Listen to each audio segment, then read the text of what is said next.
And we are live. Hi, welcome everyone to our 48th episode. Welcome Ken Meyers for the titled episode, Networking. It's not about what you get, but what you give. So thanks so much for joining us, Ken. As we always start off, can you tell us a little bit about a networking event that you went to? What was so special about it? Did you meet anyone? What was the format? Tell us everything. Awesome. Well, first of all, thanks for having me. This is my first podcast, so this is kind of exciting for me. Oh, well, welcome. We'll be relatively easy on you, Ben. I'm officially a podcast virgin, or maybe not anymore after this. Yeah. A networking event I've been to recently. I do a lot of different networking. So I'm just going to kind of grab one that I went to recently. It was the South Shore Young Professionals. I do find that I push the edge of the young professional piece, but they still allow me to go. But I went to one last week, and it's just always, the first part you do is you go and you see people that you know, and you start talking with them and you catch up with them and things like that. And then the whole purpose of networking is really to kind of meet new people. So I try to just sort of, sometimes I'll just jump into the conversation, say, hey, I'm Ken, nice to meet you. And sometimes I'm breaking up a conversation. I try to be, somewhat considerate of not being too, aggressive when I see people having a conversation. But I ended up having a really cool conversation with a nice guy, Daniel, and I don't remember Daniel's last name, but he has a business, he values properties from residential to commercial. Oh, cool. And just a really nice guy. And we just ended up having a really good conversation, talking about his kids and stuff that's going on with his kids, and all of the realities are that people deal with on a day-to-day basis, which is outside of business, right? I mean, we're people, we have lives, we're doing things, and a lot of us have kids, and running around after kids is a full-time job on top of working and this and that. And it was just fun to really have a good conversation. And, as I was talking to him more, I just said, hey, I always try to ask, who are you trying to connect with? Who's Right. good, so, because from my perspective, if I can make an introduction to somebody that's actually could be business for them, that's awesome. But I find that's probably few and far between. It's the needle in the haystack, if you will.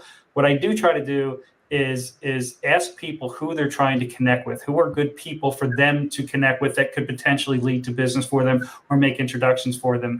And he was just saying, listen, I deal with a lot of small banks and this and that and that. So a guy came, his name's Arif, he's with Middlesex Bank. He came to my mind right away. He's in one of my networking groups, really nice guy, really sharp guy. And I just said, hey, listen, are you doing anything with Middlesex Bank? Are you familiar with Middlesex Bank? And his answer is no, I'm not really. He says, I know of them, but I don't really do in business. So I'd love to make an introduction for you. And, and one of the things, I talked about in our name of our episode here is not what you get, it's what you give.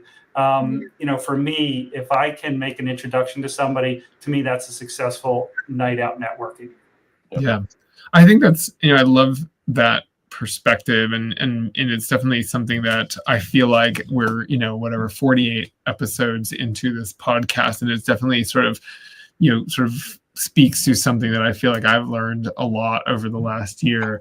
And it's interesting because I'd just been doing this in September, the month of September. I did a group for job seekers, and job seeking is like the worst possible time to start networking, right? Because you're I need something from someone instead of I have something to give. And so a lot of what I was telling people to do is well, stop doing that. Just stop asking for the job and have conversations with people to listen for what you can give, what can you give to them? How can you support them? How can you serve them? I know you need a job, but you're not going to find a job by asking for a job. You're going to find a job by serving other people and then having them go, oh, that was now I want to do something in return. So I think that's, it's a great perspective. And even in the worst cases, you should always still do that, even when you really do need something, especially.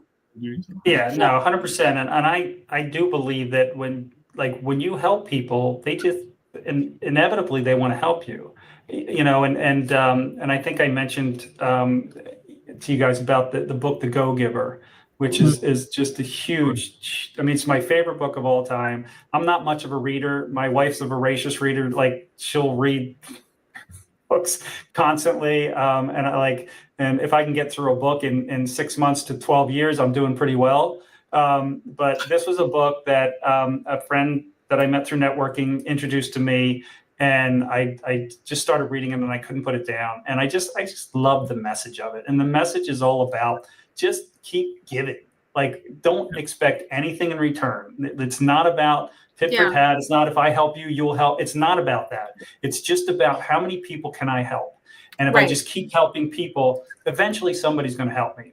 And so, and obviously we're all in business to do business, right? I mean, you know, I have to take care of my family and I have to do all that. But if I'm all about what can you do for me? Who can you introduce me to? What can you give me? Like, that just gets old really fast. And what I have found through just life is you're going to meet people that are takers. It's just what they are, and it's okay, right? Yeah. And I still don't mind helping takers. Am I going to go out of my way as much for somebody who's just a taker? Probably not, right? Not because I want something back. It's just because I think I just want people that are of a mindset that want to help others. It doesn't have to be me, right? But I want to be connected with people who have a mindset of helping others, right? So when I realize they're just takers, then if they need something, I'm happy to help them. But, you know, I'm trying to surround myself and connect with people who want to help other people. And I don't care if it's never me, as long as they're out there trying to help other people, because to me, it's really what it's all about.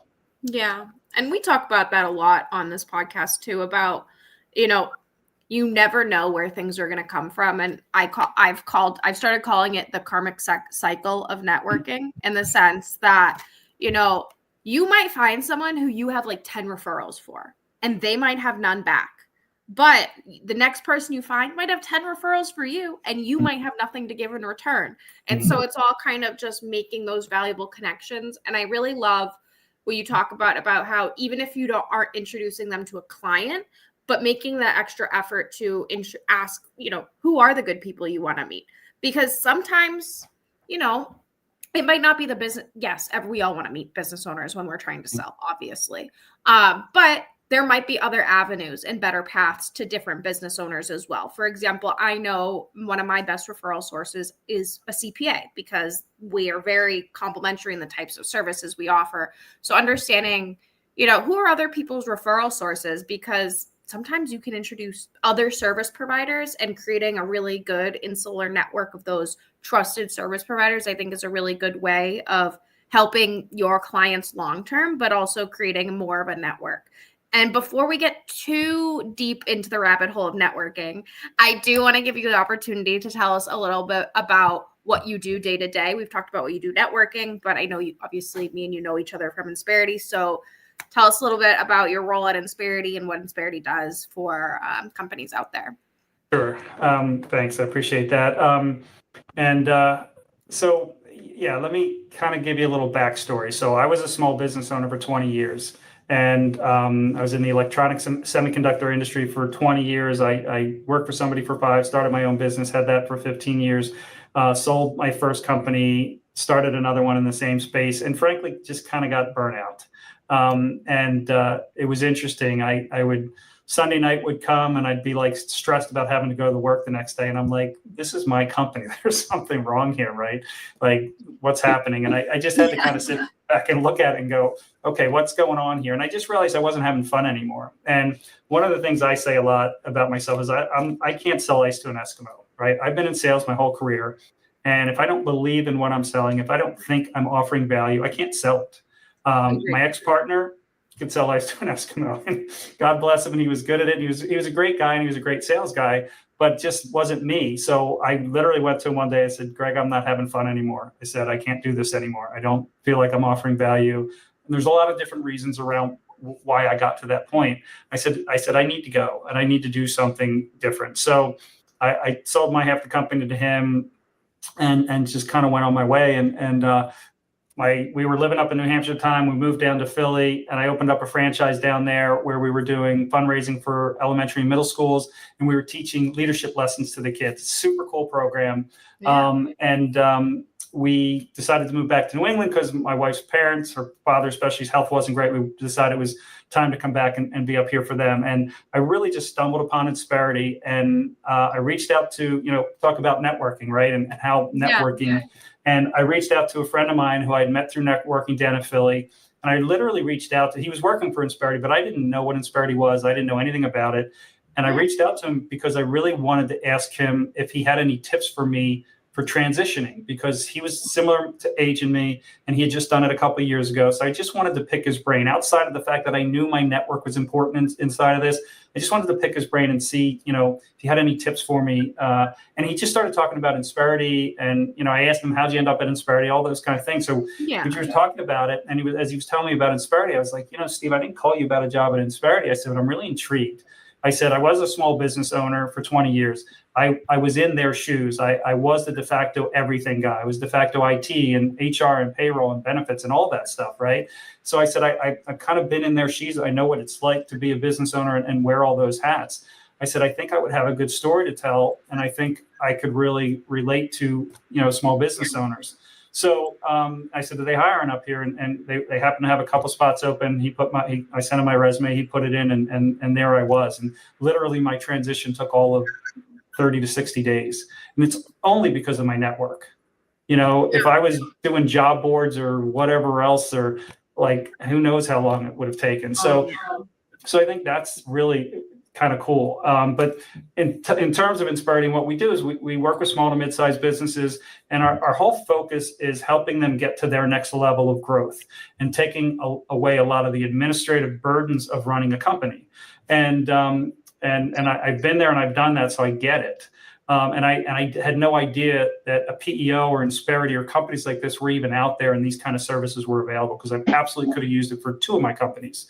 Yeah. And so it was interesting to me to and it was funny, right before I took the job with Insperity, I was on LinkedIn and I saw this cartoon that somebody had posted, and it said, this is I'm paraphrasing, but this is the epitome of a small business owner. And it was these 2 cavemen pushing a wheelbarrow with square wheels on it, and another caveman coming up behind him with a round wheel saying, I have to show you something. I think this can really help. And the guy just looks away, doesn't even look at him, looks away and says, sorry, I'm too busy for that. Right. And just pushes the guy away. And it was just it's so true. Right. And I jokingly say that when I was a business owner, one of 2 things happened. Either Insperity didn't think I was worth calling, or I was that caveman saying, I don't have time to listen to this. I'm not interested, right? Before you even hear what it might be. And maybe it can change your whole business, right? So that part to me is kind of what I love about Insperity and how we help small businesses. But the other part I love about Insperity, if I were ever to build a business, this is exactly what I would like it to look like, right? Mm-hmm. The culture, and Amelia, you know this, and the culture of this company is fabulous. The people are really great. And the focus of the company being such a service-oriented, people-focused company is what I love most about this company. Because personally, I think service has gone by the way of the dinosaur in most cases. And I love that's kind of what our focus is that every company we partner with has a dedicated service team with subject matter experts that can help them in the different areas that they need support in. And that's, so that's what we do. And I'm having fun. I've only been here a year and a half. I'm still learning a lot. You know how much there is to learn in this space. So there is a lot, but I'm learning a lot. And what I tell people when I sit down with them, I say, listen, I'm not the expert here. My job is to get an understanding of what your business is, where you're trying to go, and whether or not I think we might be able to help you get there. And if we do, then I'll put the right people in the room so that you can determine if this makes sense for you or not. Yeah. There's a couple of things I wanted to pick up on that you were talking about in there that can sort of relate to what we were talking about, 10 minutes ago, which is this idea of, I heard you talk a little bit about a number of times, like both the caveman with the square wheel story, but also your comment of you want to, you said something about not selling ice, is this idea of you want to be, when you're in sales or business development, you want to be selling things to people that solve their problems, not trying to convince them to buy a solution that they don't necessarily need. So I think that's sort of an interesting, sort of point back to your point about always, giving is like sales.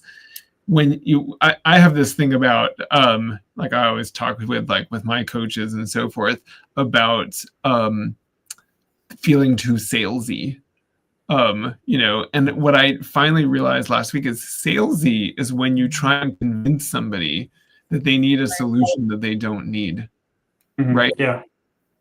Whereas if you are offering somebody a solution to a problem that they have, that's not salesy. That's being helpful. Right. You're about giving versus getting.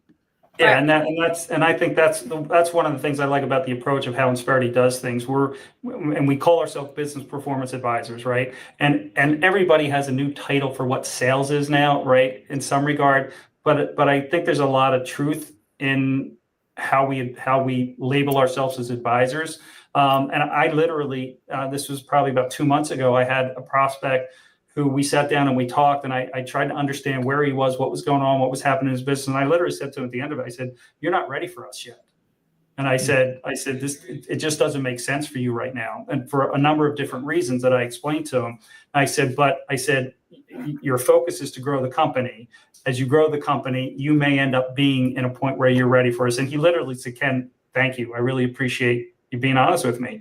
Well, I said, "I'm not interested in you doing this just because I want you to do it. This has to make sense for you. And if it doesn't, I'm going to tell you that." So, and that's just like, at the end of the day, it's cliche, it's whatever, but I have to look myself in the mirror and say, like, did I do the right thing today? And if I can't, and I don't feel like I did the right thing, then I'm going to stop doing what I'm doing because then I've lost my purpose. I've lost my way. Yeah, that makes perfect sense. I think if I look back at the times and the number of times that I've told a client, no, it doesn't make sense, or this company's a better fit, or whatever it is, the number of times they've then referred other work to you or made other connections, that sort of thing. It's just been, I can't even count the number of times that's been the case. One other thing I wanted to really quickly touch on, though, when you were talking before about, and we, again, have discussed it many times, right, is that so many cases, not the referring clients, but referring, the COIs or whatever they might be, right? I think somebody mentioned it today in a networking meeting that I was at, that I really like the way they phrased it. And it's really, a lot of times you can't give the eggs, but the chickens are much better anyways, right? So the whole chicken egg thing. So I like that. I'm going to start using that going forward. But, I think definitely having a lot of chickens is better than having a few eggs. Yeah. No, I love that analogy. That's great.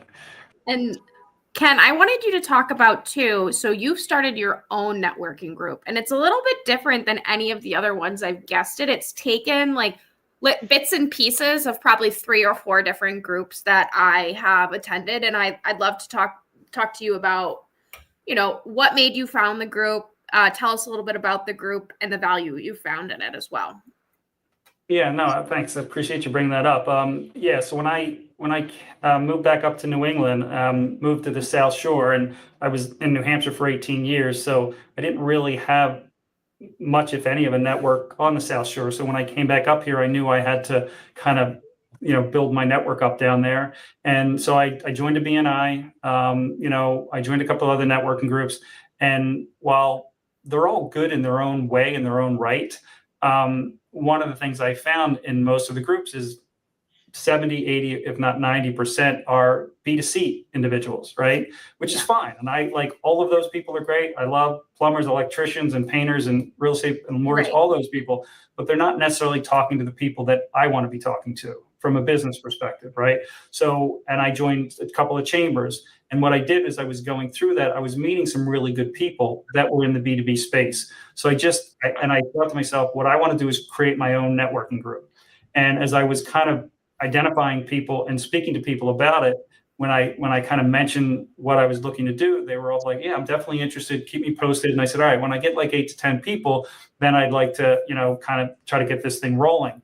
As I was doing that, one of the guys I went through training with at Insperity had told me what he was doing to leverage his network.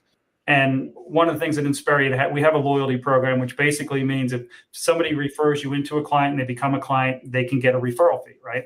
So he was trying to leverage his LinkedIn connections to get introductions. And what he was doing was he was going to people he was connected with and saying, hey, this is what I'm doing now. He was letting them know what he was doing. And we have this really great loyalty program, referral program. Would you be interested? And if so, would you mind if I look through your LinkedIn connections to identify people that I'd love introductions to? And as he's telling me this, I'm like, that's freaking brilliant. And I said, do you mind if I steal that? And one of the things I often say is all my best ideas come stolen from someone else because I'm not really very creative. So as I was building this group, I thought what would be really cool to leverage that same concept in a networking group. So what we do, so instead of, we meet twice a month. I think once a week is more than that's needed. And I think once a month is too little. So we meet twice a month. And what we do is we do Zoom once a quarter. We get together in person because I still like the personal interaction and connection with people, and I think that's important. But most of the times we're meeting on Zoom, and instead of kind of getting on a Zoom for an hour and everybody giving a 60-second commercial about themselves and then having a 10-minute speaker do their thing about themselves, we just do breakout rooms. So I have 4 to 5 breakout rooms that are about 10 minutes each, and you're on with 1 or 2 other people, maybe 3 as we grow this thing. If there's more people, it just depends on how many people are on the Zoom that day. And the idea is to really just have a conversation, kind of get to know each other a little bit, and try to set up one-to-ones outside of this so that you can then, literally look at each other's LinkedIn connections, come to that one-to-one meeting and say, hey, I've identified these 4, 5, 10 people, whatever it might be. How well do you know them? Are you open to making an introduction? So it does 2 things. And the first is that it takes the onus off you to figure out who to introduce me to, right? Because generally you leave a meeting and says, I'm looking to meet business owners and this and that and the other thing. And then I got to think, okay, who do I know that might be in that space? And I probably know a ton of people, but I'm not thinking of them. But by you and by you looking through my connections and saying, hey, you already connected to these people, now it makes it easier for me to make introductions. So that's one piece of it. The other piece of it that I found, which is sort of a side effect that I wasn't expecting or hadn't thought of, is people were coming to me and say, Ken, can you introduce me to this person? And I'm like, holy moly, I forgot I knew them, right? And so I reconnected with them as well. So now I'm reconnecting with people that have been in my life or been a part of my life. One of those introductions that someone asked me for, I reached out to him. We reconnect. He's like, what are you doing now? And I told him, he says, I'm dealing with a PO right now. They're horrible. Send me what you need. I'd much rather work with you. And I just signed him, and he's starting with our company November 1st. Right. So those are cool things, and just totally was unexpected. Wasn't thinking of it, but the whole idea is try to be a little bit more intentional about how we network and help others help you too. Right.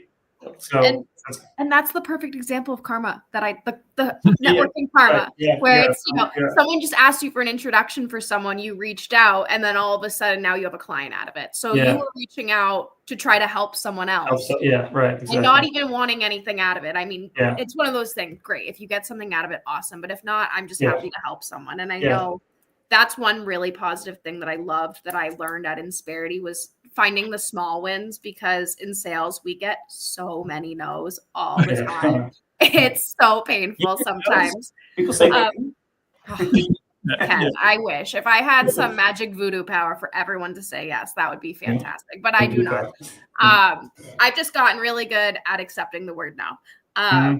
Which is not a bad life skill, to be honest. It's a great life skill. You're right. It is. And it's the truth. It really is a great life skill. And one of the things that I've come to sort of try to come to deal with, if you will, or come to grips with through a lot of years of getting a lot of no's and selling is like, I've kind of turned it around in my head. They're not saying no to me. No, they may be saying no now, but not forever. And 3, they're probably saying no because they don't really understand what it is I can do for them. Right. And it's up to me to find the way to create that opportunity so that they can understand and learn. And at the end of the day, if it's still not right for them, that's fine. And I'm willing to tell them we're not right for you. Right. But so that's so I think sometimes you have to play a little mental games with yourself and figure out how to, turn that no into something that's not so, right to the heart. Right. And finding the positive in the no, like, hey, you know what? I did go through this process. They weren't a good fit. You know what? Yeah. I learned something from it because, maybe they have a super interesting business and right. like you never knew that existed before. The other part of it too is like doing the right things by them. Right.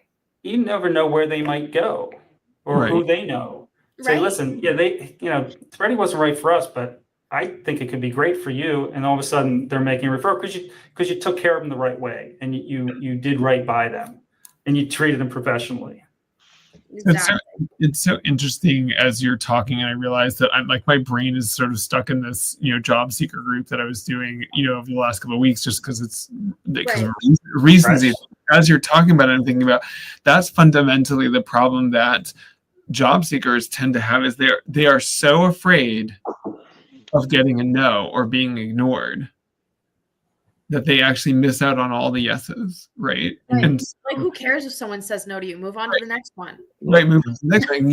And yet it's like we get into this mode of so much fear of like, well, what if somebody says no? What if somebody says no? Whatever. As we often say on this show, there's 8 billion other people on the planet, so whatever. But it's so interesting because I think it's like we're so wired to not want to hear that no, that we will avoid the conversation. Actually, one of the things that I do with this group, although frankly I would do this with a group of people who are sort of new to sales as well, is the first thing I say is you need to come up with a list of 150 people in your network that you would be interested to talk to. And then I make them go essentially and I'm like, you're just going to send out 3 messages a day. And one of the things that I said to them is, if you do these one at a time, you're going to stop after about 10 because you're going to keep getting rejected. But if you do like 25 in a week and only 5 of them respond to you, you won't even remember the 20 people that you rejected. You just move on, and you just talk to the people you will talk to. And what's been fascinating is the people that did the exercise. Some people sort of did the exercise, but the people that actually did it, they'd be like, I was like, okay, so you reached out to 15 people this week. How many people actually replied to you? 12. I'm like, exactly. Pretty damn good. Right. That's amazing. Like Jeff can get into the marketing side of it and how 13 responses out of 15 messages. Yeah, well, it's insane. I'm sure that's a huge win. Yeah, exactly. Small wins, anything. I'm sure they chose 15 people to go first that they were thinking where they were most likely to get a Pretty yes. confident that they'd respond. Don't do that to this. I can't tell you how there were a number of the people who were actually doing the homework. Like the first week I was like, you got to do 15. The second week I was like 5 a day, so that's 25, right?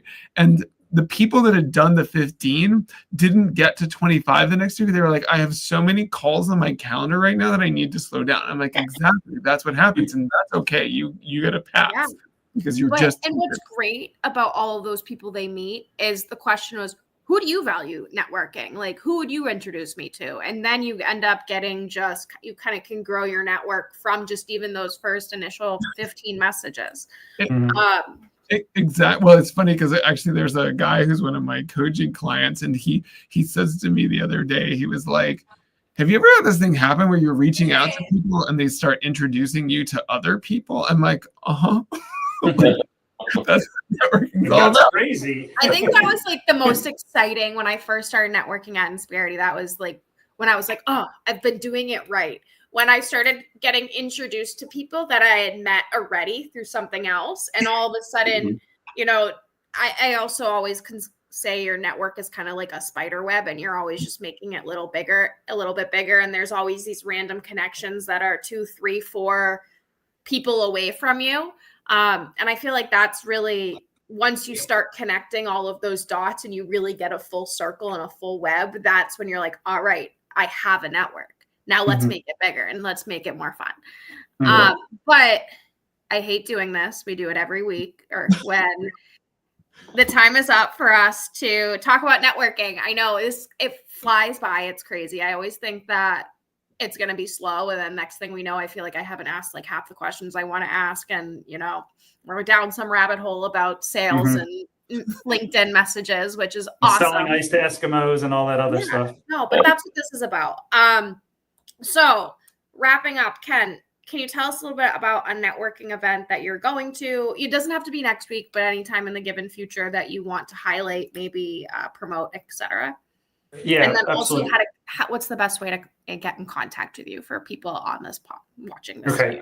Can I share one quick story before we do that? Yeah. So I was at a networking meeting, and one of the guys said, I'm trying to connect with these kinds of people, and like senior living space are really good for me. It made me think of somebody that I knew. She's on the Norwell Chamber with me. And I reached out to her. I said, hey, would you mind if I introduce you? And she said, oh, no, that would be great. We definitely need those services from time to time. So I made the introduction. They met today. He called me. He's like, Ken, I just wanted to let you know, I just met with Stacy. First of all, she's awesome. Secondly, she was so helpful. She's great. She's going to introduce me to the executive directors of the 11 or 12 other facilities they have.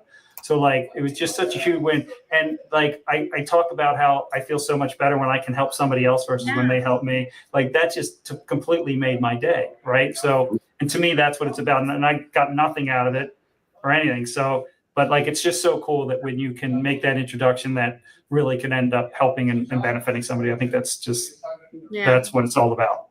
I get a rush from introducing people and helping people. Yeah, 100%. 100%. Yeah.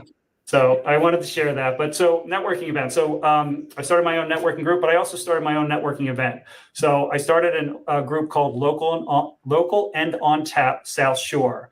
It's an open networking event. We do it monthly. It's the third Thursday of each month from 5 to 7 p.m. And we choose different venues to have it at. But each month we choose a different nonprofit. And and the whole idea behind it is just to promote a nonprofit and there's so many great nonprofits in our communities that are doing great work. So the idea is to just promote the nonprofit, raise them a little bit of money. We try to get a sponsor to sponsor the event, anywhere from $250 to $500, whether you got a gold sponsorship or a silver sponsorship, and that money goes directly to the nonprofit. We provide food for people, just finger food. It's an open bar. People can buy drinks if they want on their own dime. And then we just try to raise awareness, raise a little money, and then maybe even get a couple of folks, to volunteer, because all of these nonprofits need volunteers from time to time. So again, we do that every Thursday. So our next one coming up will be October 16th. The nonprofit is Prom Angels. If you're not aware of them, look up their website. Super awesome story. And if you want to hear more about the story, feel free to come.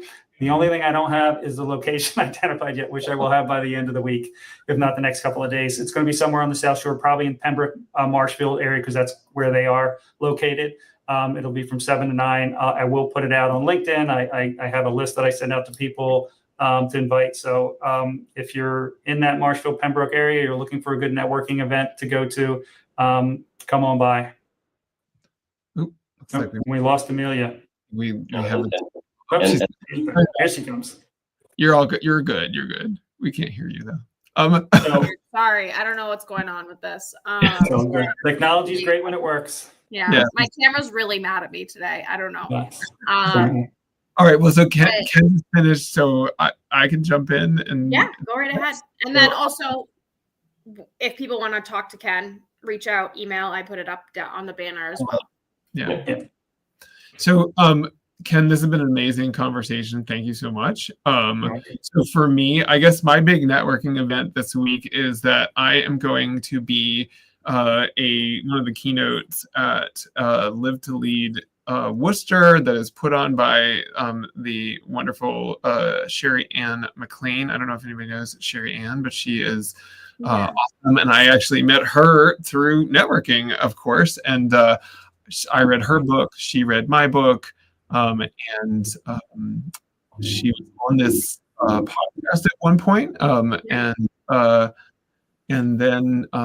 so I am excited because she asked me to speak. And so I'm talking about leadership legacy and how you can use AI to build your leadership legacy. So that is my. Oh, neat.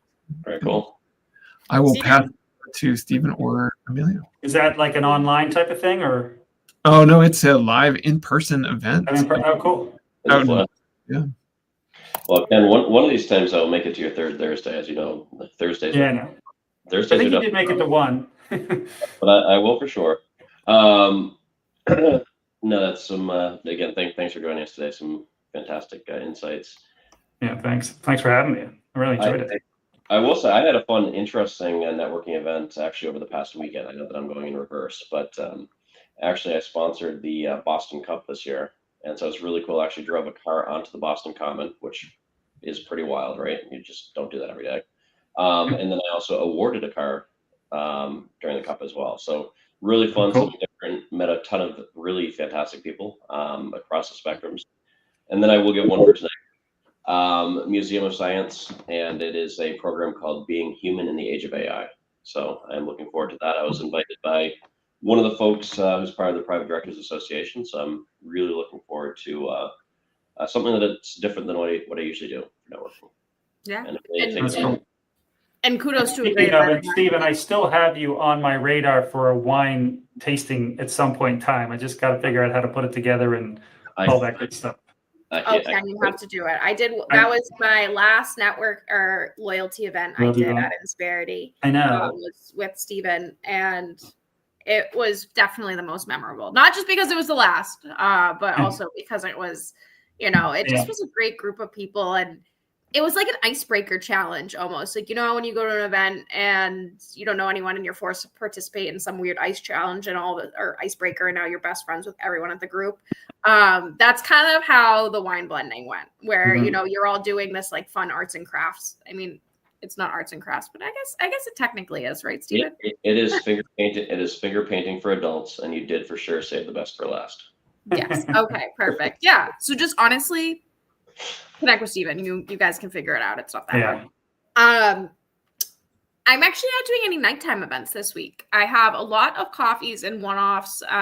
Shout out to Stephen for being one of the or helping put on the FEI PDA event last week. So I met a lot of great people. It was nice to see an event.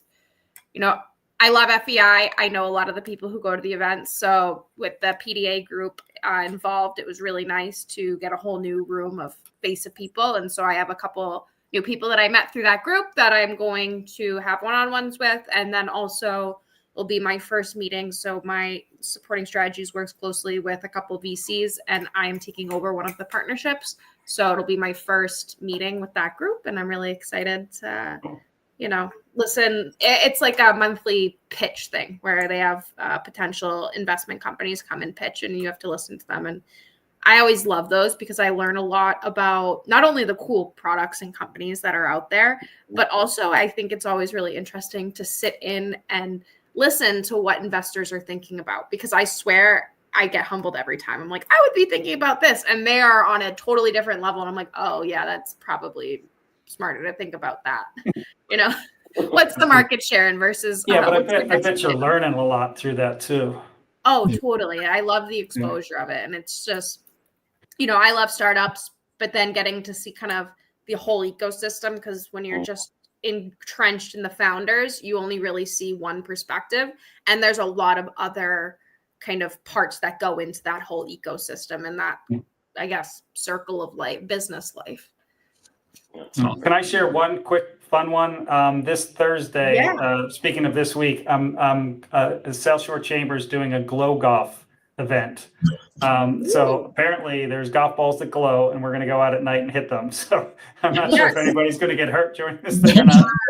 My husband did that at the course down the street from us I've heard it's fun. My husband did it. I heard it's fun too. I'm excited about it, actually. Yeah. They actually they light up the greenway. So do they? Yeah, at least the one that he did. So it was pretty cool for him to see all of that. Yeah, I'm looking forward to it. It should be fun. Awesome. I might wear a helmet too, just to be safe, but we'll see. Yeah, maybe. Wouldn't be a bad thing. In front of anyone. Yeah.